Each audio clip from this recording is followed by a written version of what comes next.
Hello students, आज की हमारी ये वीडियो 9th और 10th क्लास में पढ़ने वाले बच्चों के लिए बहुत ही ज़्यादा इंपॉर्टेंट है। जो बच्चे 9th या 10th क्लास में पढ़ रहे हैं वो इस वीडियो को बिल्कुल कंप्लीट देखें, क्योंकि ये वीडियो आपके बहुत ज़्यादा काम की होने वाली है। और अपने सारे दोस्तों को आप ये वीडियो शेयर भी करें। तो आइए स्टार्ट करते हैं। तो सबसे पहले तो मैं आपको बताना चाहूँगा कि जो बच्चे 8th से 9th और 9th से 10th क्लास में मूव करते हैं उनके माइंड में एक सबसे बड़ा क्वेश्चन हमेशा रहता है कि कौन सी बुक को फॉलो करके बहुत अच्छे मार्क्स ले सकते हैं, इवन वो 100% मार्क्स भी ले सकते हैं। तो इस वीडियो के अंदर हमारे यही दो मेन टॉपिक रहेंगे। सबसे पहला तो कि आप कौन सी बुक फॉलो करें मैथ्स की, बेस्ट बुक कौन सी है मैथ्स की। दूसरा, किस तरह से उसको पढ़ें ताकि आप 100% मार्क्स भी आप मैथ्स में ले सकते हैं। तो इस वीडियो में मैं आपको स्पेशली 3 तरह के बच्चों की बात करूंगा। तो देखिए, इसमें सबसे पहला जो स्टूडेंट है वो कैसा है, who wants to get passing marks, यानी कि एक ऐसा बच्चा है जो जिसका मैथ्स में बहुत ज़्यादा इंटरेस्ट नहीं है, सिंपल नॉर्मल सा इंटरेस्ट है, उसको ज़्यादा मैथ्स पसंद नहीं है और वो केवल मैथ्स में सिर्फ पास होना चाहता है। दूसरी तरह का बच्चा होगा जो मैथ्स के अंदर उसका इंटरेस्ट है, काफ़ी अच्छा इंटरेस्ट है और वो मैथ्स के अंदर बहुत अच्छे मार्क्स को लेना चाहता है। और तीसरे टाइप का बच्चा होता है जो मैथ्स के अंदर एक नंबर का भी कॉम्प्रोमाइज नहीं करना चाहता, वो 100% मार्क्स लेना चाहता है और साथ ही साथ वो ओलंपियाड्स, मैथ्स ओलंपियाड्स और एनटीएससी के लिए भी अपने आप को प्रिपेयर करना चाहता है। तो इन तीनों टाइप के स्टूडेंट्स के बारे में हम यहाँ पर बात करेंगे। तो चलिए स्टार्ट करते हैं। मैं सबसे पहली बुक मैं आपको बताता हूँ जो सबसे इंपॉर्टेंट बुक है, चाहे आप 9th में हैं चाहे आप 10th में हैं, मैथ्स के अंदर एनसीईआरटी की आपकी टेक्स्ट बुक, एनसीईआरटी की आपकी टेक्स्ट बुक होती है। आप सबने देखी है, आप लोग पढ़ भी रहे होंगे। ये सबसे इंपॉर्टेंट बुक है, आपको सबसे पहले यही बुक फॉलो करनी है। कोई भी सोचने समझने की कोई जरूरत नहीं है, आपने एनसीईआरटी टेक्स्ट बुक उठानी है। एनसीईआरटी टेक्स्ट बुक के बारे में आपको थोड़ी सी मैं आपको बता देता हूं कि ये आपने क्यों करनी है और कैसे करनी है। तो सबसे पहले तो मैं आपको बता दूं, एनसीईआरटी की टेक्स्ट बुक में से आपके सीबीएसई बोर्ड की अगर मैं बात करूं तो 70% पेपर जो है वो आपकी एनसीईआरटी की टेक्स्ट बुक में ही आ जाता है। यानी कि अगर आपका 80 मार्क्स का पेपर है तो लगभग आप मान के चलिए कि 50 टू 55 मार्क्स का पेपर आपका एनसीईआरटी की टेक्स्ट बुक में से ही आ जाएगा। ठीक है, एक तो सबसे बड़ा रीजन तो ये है इसको पढ़ने का। दूसरा बड़ा रीजन क्या है, ये आपका बेसिक कॉन्सेप्ट बिल्ड करेगा, क्योंकि ये बुक जब आप कर लेंगे तभी आप नेक्स्ट बुक पर पहुंच पाएंगे। अगर ये बुक आप नहीं करेंगे तो आप नेक्स्ट बुक पर पहुंचने का कोई फायदा नहीं होगा। ठीक है, तो ये सेकंड रीजन है कि आपका बेसिक कॉन्सेप्ट बिल्ड करेगा। अब मेन बात है इसको करना कैसे है। ये दो बड़े रीजन है इसके, एक तो 70% मार्क्स ये आपको इजिली दे सकता है, दूसरा आपका कॉन्सेप्ट जो है वो बिल्ड करेगा। अब इसको करना कैसे होता है, सबसे पहली चीज इसकी कुछ टिप्स मैं आपको बता देता हूं इस बुक को करने की। सबसे पहली चीज, आप नोट्स प्रिपेयर करिए।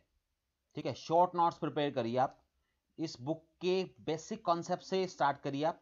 ठीक है, और उसके शॉर्ट नोट्स प्रिपेयर करिए अपनी नोटबुक के अंदर। इसके जो बेसिक कॉन्सेप्ट्स होते हैं, जो इंट्रोडक्शन होता है, वहां से इसको पढ़ना स्टार्ट करिए और वहां से शॉर्ट नोट्स प्रिपेयर कर लीजिए, सबसे पहली चीज। दूसरी चीज, आपने इसके ईच एंड एवरी क्वेश्चंस करने हैं। ईच एंड एवरी क्वेश्चंस मतलब ऐसा नहीं है कि एनसीईआरटी की बुक आप कर रहे हैं तो आप कुछ छोड़ दें, उसमें से कोई क्वेश्चन आपको पसंद आया तो कर लिया, नहीं आया तो नहीं किया, या जो स्कूल में करवाया खाली वो कर लिए, ऐसा कुछ नहीं है। आपको इसके ईच एंड एवरी क्वेश्चंस करने होंगे। एक क्वेश्चंस भी आपको, एक क्वेश्चन, सिंगल क्वेश्चन भी आपको इसका मिस नहीं करना। तीसरा टाइप, तीसरी चीज, तीसरा जो है वो आपको करना है विद एग्जाम्पल्स। इसके अंदर जितने भी सॉल्व्ड एग्जाम्पल्स होते हैं, हर एक्सरसाइज में जो क्वेश्चंस होते हैं, हर एक्सरसाइज से पहले कुछ सॉल्व्ड एग्जाम्पल्स होते हैं, तो आपने एक एक एग्जाम्पल को भी करना है, क्योंकि ये जो मैं 70% मार्क्स बता रहा हूं इसके अंदर एग्जाम्पल्स भी इन्वॉल्व होते हैं। एग्जाम्पल्स में से भी काफ़ी क्वेश्चंस आते हैं। ठीक है, अब जब आप ये कर लेंगे, ये तीन आपके लिए टिप्स हैं इसकी, कि एक शॉर्ट नोट्स बनाइए जिससे आपके बेसिक क्लियर होंगे, ईच एंड एवरी क्वेश्चंस आपने इसके करने हैं और विद एग्जाम्पल्स करने हैं। अब इससे होगा क्या, जब आप एनसीईआरटी की बुक कर लेंगे तो उससे होगा क्या, सब इसका जो फायदा है वो ये है कि आप नेक्स्ट लेवल की जो बुक अभी मैं आपको बताने वाला हूं, सेकेंड लेवल, उसको करने के लायक हो जाएंगे। अगर आप इस बुक को छोड़ देते हैं तो आप नेक्स्ट लेवल की बुक को नहीं कर पाएंगे। ठीक है, तो जो बच्चे मैंने आपको बताया था, सबसे पहला टाइप वाला जो बच्चे बताए थे कि जो सिर्फ पासिंग मार्क्स लेना चाहते हैं, जो सिर्फ पासिंग मार्क्स लेना चाहते हैं, उनके लिए इतना काम सफिशिएंट है, उनको इससे आगे जाने की जरूरत नहीं है। अगर वो इतना काम कर लेते हैं तो जो मैंने ये 3 चीजें बताई हैं वो वाली, ठीक है, नोट्स प्रिपेयर कर लेते हैं, ईच एंड एवरी क्वेश्चंस कर लेते हैं और विद एग्जांपल्स कर लेते हैं, तो आपके पासिंग मार्क्स बहुत आराम से आ जाएंगे, ठीक है। इस क्योंकि देखो 70% पेपर आएगा इसमें से, लेकिन ऐसा नहीं है कि आपके 70% नंबर आ जाएंगे, थोड़ा बहुत गलती भी होगी, थोड़ा बहुत आप भूलें भी गए, ठीक है, थोड़ी कैलकुलेशन मिस्टेक भी हो सकती है, तो आपके पासिंग मार्क्स बहुत आराम से आ जाएंगे, ठीक है। तो पासिंग मार्क्स वाला जो बच्चा है, जो फर्स्ट टाइप का बच्चा है, वो यहीं तक काम कर सकता है, उसके लिए सफिशियंट है, चाहे वो 9th में है चाहे 10th में है। अब मैं बात करूंगा दूसरी जो बुक है, वो है एनसीईआरटी की ही बुक है, नेक्स्ट बुक जो बहुत ही बढ़िया बुक है, एनसीईआरटी की ही एग्जाम्पलर, आप सबने सुनी होगी, एग्जाम्पलर बुक है, ये सेकंड नंबर की बुक है। सेकंड नंबर पे मैं इसको कहूंगा कि एनसीईआरटी टेक्स्ट बुक करने के बाद आप एनसीईआरटी एग्जाम्पलर पर आइए। अब ये आपको क्यों करनी चाहिए, इसका रीजन देखिए। आपको एनसीईआरटी टेक्स्ट बुक और एग्जाम्पलर करने के बाद आपका 90% पेपर आपका इन्हीं दो बुक में से आ जाएगा, यानी कि मैं यूं कह सकता हूं कि 70% पेपर आपका टेक्स्ट बुक में से आ रहा है, तो 20% पेपर आपका एनसीईआरटी एग्जाम्पलर में से आ रहा है। क्योंकि आपको पता है हमारे इसमें सीबीएसई बोर्ड के जो क्वेश्चन पेपर का पैटर्न है, उसमें शॉर्ट क्वेश्चंस भी हैं, मल्टीपल चॉइस क्वेश्चन है, 1 नंबर वाले क्वेश्चंस है, ठीक है, केस स्टडी बेस्ड क्वेश्चन है। तो जब आप एग्जाम्पलर करोगे ना, तो आप मल्टीपल चॉइस क्वेश्चन, 1 नंबर वाले क्वेश्चंस और केस स्टडी बेस्ड क्वेश्चन, ये भी आप करने के कैपेबल हो जाओगे बहुत ईजिली, ठीक है। जो आपके शॉर्ट क्वेश्चन है 1-1 नंबर वाले, वो तो एग्जाम्पलर में से आ ही जाएंगे, जबकि आप केस स्टडी बेस्ड क्वेश्चन भी इसको करने के बाद करने के कैपेबल हो जाओगे, यानी कि आप 90% मार्क्स इसमें से बहुत ईजिली ले सकते हो। तो जो बच्चे गुड मार्क्स लेना चाहते हैं, यानी कि जो मैंने सेकंड टाइप का बच्चा बताया था, जो अच्छे मार्क्स ऑब्टेन करना चाहता है, वो एनसीईआरटी एग्जाम्पलर तक मार्क्स को, एनसीईआरटी एग्जाम्पलर तक की बुक को कर लें, उसके लिए सफिशिएंट है, वो आराम से 90% मार्क्स तक ले सकता है। लेकिन अब मैं बात करूंगा जो सबसे ब्रिलियंट बच्चे हैं, यानी कि जो एक भी मार्क्स के साथ कॉम्प्रोमाइज नहीं करना चाहते, जो 100% मार्क्स चाहते हैं और साथ में एनटीएससी वगैरह के लिए प्रिपेयर करेंगे, उनकी बात करता हूं। तो तीसरे नंबर पे मैं आपको बोलना चाहूंगा कि आप जहां भी आप पढ़ रहे हैं, आप स्कूल में पढ़ रहे हैं, ठीक है, आप हो सकता है कोई कोचिंग ले रहे हो, ठीक है, हो सकता है आप कोई ट्यूशन क्लासेस ले रहे हो, ठीक है, तो जो भी आपको पढ़ाने वाले टीचर हैं, चाहे वो ट्यूशन टीचर हैं, चाहे वो कोचिंग वाले टीचर हैं, चाहे वो स्कूल टीचर हैं, वो आपको एक क्वेश्चन बैंक बना के देते हैं। मैक्सिमम जो टीचर्स होते हैं, जो एक्सपीरियंस टीचर होते हैं, वो एक क्वेश्चन बैंक या मैं कहूँ असाइनमेंट्स बना के देते हैं, बच्चों को प्रोवाइड करते हैं। आपको तीसरे नंबर पर और कुछ भी नहीं करना, आप अपने स्कूल के या कोचिंग के या ट्यूशन के जो टीचर हैं, उनके क्वेश्चन बैंक्स को कर लीजिए बस।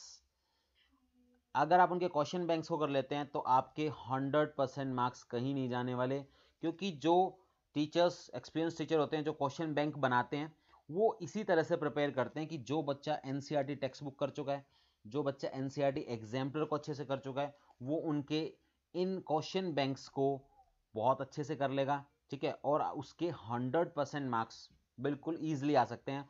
आपको चौथी चीज पर जाने की जरूरत ही नहीं है, अगर आपको केवल इतने 100% मार्क्स चाहिए तो आपके लिए सफिशिएंट है। बट ये जो थर्ड ऑप्शन मैंने आपको बताया, ये जरूरी नहीं है हर किसी के पास अवेलेबल हो सकता है आपके पास ये ऑप्शन ना हो सकता है आपके स्कूल टीचर ने आपको क्वेश्चन बैंक नहीं दिए हों, ठीक है, जरूरी नहीं है कि हर टीचर ने अपने क्वेश्चन बैंक प्रिपेयर कर रखे हों। तो मैंने कहा था कि मैक्सिमम टीचर्स प्रिपेयर करते हैं और प्रोवाइड करते हैं, तो अगर उनके पास क्वेश्चन बैंक है तो आपका थर्ड ऑप्शन बिल्कुल सही है। लेकिन अगर आपके पास ये वाला ऑप्शन नहीं है, तो मैं आपको थर्ड ऑप्शन देना चाहूंगा। आप जाइए थर्ड ऑप्शन पे, आर डी शर्मा। आपको किसी भी बुक की तरफ देखने की जरूरत नहीं है कि मेरा ये फ्रेंड ये बुक कर रहा है, मेरे उस टीचर ने मेरे को ये बुक बताई है। आपको किसी भी बुक पे जाने की जरूरत नहीं है, आपको किसी को फॉलो करने की जरूरत नहीं है। आप तीसरी बुक पकड़िए, आर डी शर्मा केवल, ठीक है। लेकिन मैं आपको बता दूं, आर डी शर्मा करने के लिए आपके पास एक अच्छी गाइडेंस होना जरूरी है, मतलब आपके आपके टीचर आपको गाइड करेंगे कि आपने आर डी शर्मा को कैसे करना है, क्योंकि आर डी शर्मा को करने का भी तरीका एक अलग होता है। आर डी शर्मा ऐसा नहीं है कि आप आर डी शर्मा उठा के बैठ गए और आप उसको पूरा कंप्लीट कर देंगे 1 साल के अंदर। आर डी शर्मा कंप्लीट नहीं हो पाएगी। आर डी शर्मा को करने का एक अलग ही तरीका होता है। वो आपके टीचर्स आपको गाइड करेंगे, ठीक है, कि किस तरह से हम आर डी शर्मा को करेंगे। तो आर डी शर्मा के अंदर क्या होता है, आपको पिक करने पड़ते हैं, जो अच्छे क्वेश्चंस होते हैं वो पिक करने पड़ते हैं। अब आप तो 10th पहली बार कर रहे हो, तो आपको इतना एक्सपीरियंस थोड़ी है कि आप आर डी शर्मा में से अच्छे क्वेश्चंस को पिक कर पाएंगे। आपको क्या पता कौन से अच्छे क्वेश्चंस हैं। तो इस आर डी शर्मा को करने में हमेशा अपने टीचर्स की हेल्प लीजिए, ठीक है। ऐसा नहीं है कि बस एक हवा बना हुआ कि आर डी शर्मा करना है हमें, तो ये नहीं है कि आप आर डी शर्मा लेके बैठ गए। तो टीचर की हेल्प लीजिए कि आर डी शर्मा में किस तरह से क्वेश्चंस को पिक करना है, कौन से टाइप के क्वेश्चंस इसके अंदर करने हैं, ठीक है। और मैंने बता दिया जो टीचर्स क्वेश्चन बैंक दे रहे हैं वो आर डी शर्मा में से ऑलरेडी अच्छे क्वेश्चंस पिक करके डाल देते हैं, तो उन बच्चों को आर डी शर्मा करने की जरूरत नहीं पड़ती, क्योंकि उनके असाइनमेंट्स में उनके जो क्वेश्चन बैंक होते हैं उसके अंदर आर डी शर्मा के क्वेश्चन ऑलरेडी होते हैं, ठीक है। तो अगर आप यहां तक, तीसरा ऑप्शन, अगर आपके पास क्वेश्चन बैंक वाला नहीं है तो आप आर डी शर्मा पर आइए। यहां तक करने के बाद आप बहुत ईजिली 100% मार्क्स तो ले ही लेंगे। साथ साथ आप कंपटीशन एग्जाम्स, जो ओलंपियाड्स वगैरह के एग्जाम्स होते हैं, ओलंपियाड्स एग्जाम्स जो होते हैं, मैथ्स ओलंपियाड्स होते हैं, आप उसके लिए भी अपने आप को प्रिपेयर कर सकते हैं यहीं तक, ठीक है। लेकिन उसके बाद भी मैं आपको थोड़ा सा एक दो और सजेशन दूंगा। एक 4 नंबर पर मैं आपको बोलूंगा सैंपल पेपर, जो सैंपल पेपर सीबीएसई के जो सैंपल पेपर्स होते हैं, ठीक है, सीबीएसई के जो सैंपल पेपर्स होते हैं, हर साल सीबीएसई एक सैंपल पेपर रिलीज करता है एग्जाम से पहले। और इसके अलावा जो सीबीएसई के लास्ट ईयर्स के कुछ सैंपल पेपर्स मिल जाएंगे आपको, लास्ट ईयर के जो क्वेश्चन पेपर्स हैं, ठीक है, उनको आप लास्ट में सॉल्व करिए। कम से कम आपके पास 10 क्वेश्चन पेपर हैं आपको सॉल्व करने चाहिए। लेकिन ये कब, इसको करने का एक अलग टाइम है। ये जो है आप स्टार्टिंग में अभी नहीं करेंगे, ये वाला जो काम है, जो फोर्थ ऑप्शन है, ये आपने लास्ट में जाके जनवरी फरवरी में जाके आपको ये काम करना होता है। जनवरी फरवरी में जाके आप सैंपल पेपर, सीबीएसई के सैंपल पेपर हैं या सीबीएसई के लास्ट ईयर के जो क्वेश्चन पेपर्स है, कम से कम 10 क्वेश्चन पेपर को आप सोल्व करिए। और इन क्वेश्चन पेपर को सॉल्व करते हुए आपने किस चीज का ध्यान रखना है, टाइम का ध्यान रखना है, ठीक है। इसको सॉल्व करवाने का जो मकसद है वो ये है, टारगेट है वो ये, कि आप टाइम लिमिट में एक क्वेश्चन पेपर को अटेम्प्ट कर पाते हो या नहीं कर पाते। जैसे आप एक एग्जामिनेशन हॉल में बैठ के क्वेश्चन पेपर करते हैं, क्वेश्चन सॉल्व करते हो, उसी टाइप से एक पेपर को पकड़िए और उसको विद इन 3 आवर्स, ठीक है, मतलब 3 घंटे का आप उसको एक पेपर ही मानिए कि पेपर, आप एग्जामिनेशन हॉल में बैठे हैं और पेपर सॉल्व कर रहे हैं। उस तरह से आपने सीबीएसई के सैंपल पेपर या लास्ट ईयर के क्वेश्चन पेपर को जनवरी फरवरी में जाके सॉल्व करना है। अब मैं बात करूंगा यहां पर एक मोस्ट इंपॉर्टेंट चीज की, एनटीएससी की। यानी कि जो बच्चे 100% मार्क्स के साथ साथ एनटीएससी भी प्रिपेयर कर रहे हैं, चाहे वो बच्चा 9th में है चाहे 10th में है, दोनों टाइप के बच्चे जो हैं एनटीएससी को प्रिपेयर कर सकते हैं। हालांकि ये पेपर 10th क्लास के बच्चे देते हैं, लेकिन प्रिपरेशन आपको 9th वाले बच्चों को भी करनी चाहिए। तो जो एनटीएससी को प्रिपेयर करते हैं वो क्या करें। अब जो मैंने अभी तक आपको पैटर्न बताया, 4 जो मैंने स्टेप्स बताए आपको, फर्स्ट एनसीईआरटी, दूसरा एनसीईआरटी एग्जाम्पलर, तीसरा या तो टीचर्स के क्वेश्चन बैंक या आरडी शर्मा, ठीक है, इनमें से आपको एक ऑप्शन चूज करिए, ठीक है। चौथा ऑप्शन मैंने आपको बताया सीबीएसई के लास्ट ईयर के सैंपल पेपर। लेकिन ये वाला चीज तो आप जनवरी फरवरी में करेंगे। उससे पहले आपने क्या करना है, उससे पहले आपने क्या करना है, इन सारे ऑप्शंस के साथ साथ आपने एक कंपटीशन लेवल की कोई बुक परचेज करनी है। कंपटीशन लेवल की जो स्पेशल एनटीएससी की बुक्स होती है, एनटीएससी की कोई स्पेशल बुक आप परचेज करिए। उस बुक से आपने थोड़ी सी स्टडी करनी है एनटीएससी के लिए। एनटीएससी की प्रिपरेशन के लिए आपको एनसीईआरटी वगैरह जो है, एनसीईआरटी एग्जाम्पलर वगैरह जो है, वो आपको सिर्फ बेसिक कॉन्सेप्ट्स बनाने में हेल्प करेगा। लेकिन आपको जो क्वेश्चंस हैं वो आपको एनसीईआरटी की स्पेशल बुक में मिलेगा। अब आप पूछेंगे एनसीईआरटी की स्पेशल बुक कौन सी करें, तो एनसीईआरटी की जो स्पेशल बुक है वो बहुत सारी आती है, वैसे मार्केट में बहुत सारी अवेलेबल है। एनटीएससी की भी बहुत सारी अवेलेबल है, सीबीएसई बोर्ड के हिसाब से भी काफ़ी अवेलेबल है। लेकिन जो मैंने बुक्स देखी हैं, जो मुझे अच्छी लगती है, मुझे 2 बुक्स जो हैं वो काफ़ी अच्छी लगती है इसके अंदर। एक एमटीजी, एक आपकी एमटीजी आती है और एक हरियंत आती है। ये 2 बुक्स जो हैं वो एनटीएससी कहूँ या फिर किसी भी टाइप के जो कंपटीशन लेवल के एग्जाम्स होते हैं, उसमें ये 2 पब्लिशर काफ़ी फेमस हैं, काफ़ी अच्छी ये पब्लिश करते हैं बुक्स, एमटीजी और हरियंत। तो आप इन दोनों में से कोई भी एक बुक जो भी आपको लगे, ठीक लगे, जो आपको अवेलेबल हो जाए ईजिली। इसमें मैं आपको ऐसा कुछ नहीं कहूँगा कि ये वाली बुक ज़्यादा बेस्ट है या ये बेस्ट है। दोनों ही बुक अपने आप में बहुत अच्छी है।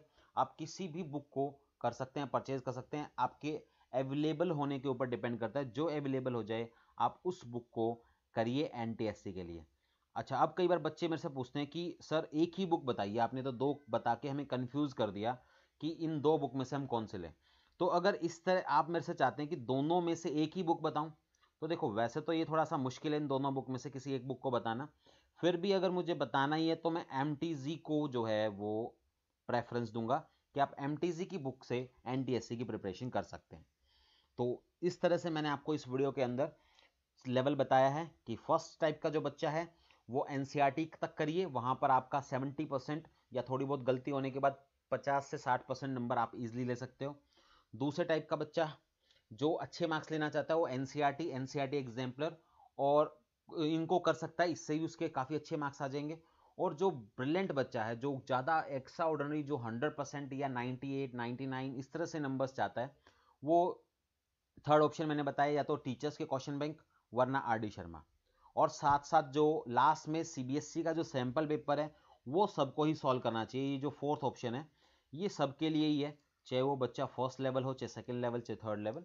और ये पांचवा जो मैंने आपको बताया स्पेशल NTSC के बारे में बताया। तो अगर आपको ये वीडियो मेरी पसंद आई है तो आप इसको लाइक करिए और शेयर जरूर कर दीजिए। चाहे आप लाइक मत करिए लेकिन शेयर जरूर कर दीजिए ताकि और बच्चों तक भी ये वीडियो पहुंचे। ठीक है। और भी अगर आपको कोई भी मेरे से गाइडेंस चाहिए, कोई चीज़ पूछनी है तो आप मुझे कमेंट कर सकते हैं। Thank you so much, bye bye.